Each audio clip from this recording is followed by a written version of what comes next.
Hello friends, welcome back. Let's move on to some of the display mode.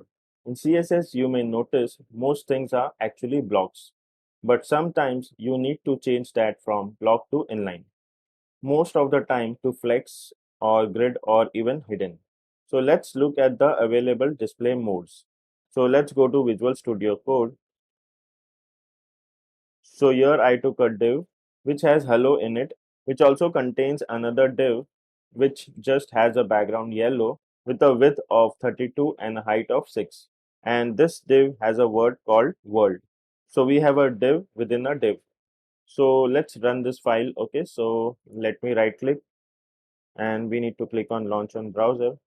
So div is a block element. So as you can see, hello and world are on top of each other. So let me do it side by side. Okay, let me close this. And now what we can do is we can put a inline class on the second div. I'll write inline and just save the file.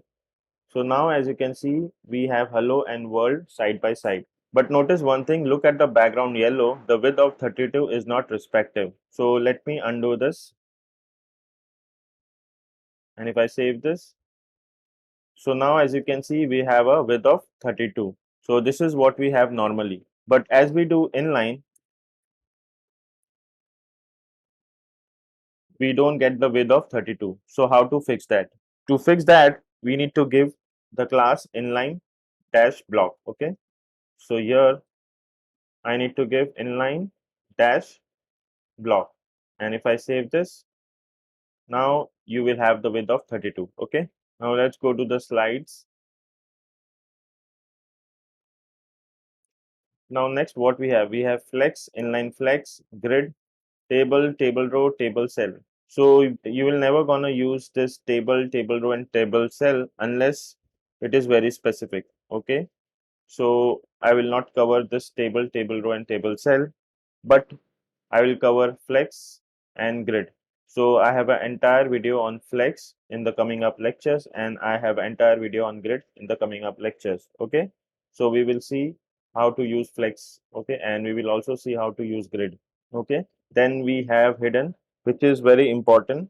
So sometimes we need to hide an element. So how to do that? Let's see that.